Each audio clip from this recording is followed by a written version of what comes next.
অনেকটা সকাল জানো, আর জন্মাষ্টমীর জন্য সকাল সকাল পুজো দিয়ে তারপরে রান্নাঘরে আসা। আর যেহেতু দিনটা ছিল শনিবার, ওই জন্য একদম নিরামিষ করতে হবে। আর জন্মাষ্টমী মানেই তালের বড়া, মালপোয়া এগুলো তো থাকেই। তবে আমি কিন্তু চেষ্টা করি আবার পরের দিনও একটু কিন্তু ঠাকুরকে কিছু করে দেওয়ার। আর আমার ঠাকুর মা স্বামীজিকে তো আছেই পুজো করার।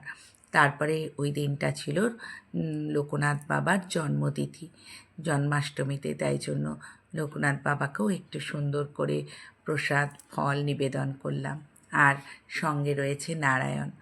এইভাবেই প্রত্যেকটা দিন সকালবেলা মন্দির দিয়েই আমার কিন্তু যাত্রা শুরু। আমার মনে হয় সকাল সকাল পুজোটা হয়ে গেলে না অনেকটা কাজ এগিয়ে যায়।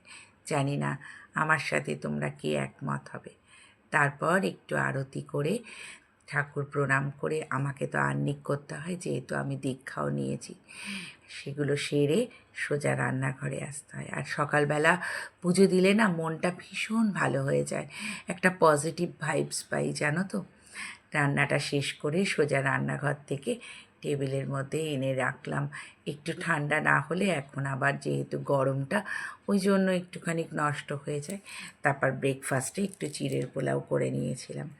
তারপর সোজা আবার রান্নাঘরে।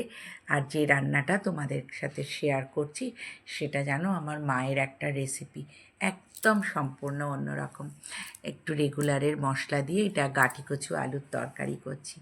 আর একটু তার সাথে নারকেল কোড়া দিয়ে কষিয়ে নেবে।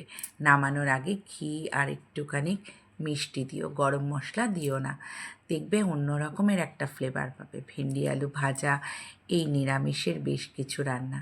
তারপর এটা না 15ই আগস্টে এই ব্লগটা আমি তুলে রেখেছিলাম। আসলে জানো তো, জীবনে চলতে গিয়ে না অনেক সময় অনেক কথা মনে পড়ে। মা আরও অনেক সুন্দর সুন্দর কী রান্নাগুলো কিভাবে করতো, কোনটার সাথে কি বলেছে, সব মনে পড়ে। তখন ভাবি ফেলে আসা স্মৃতিগুলো কত সুন্দর না।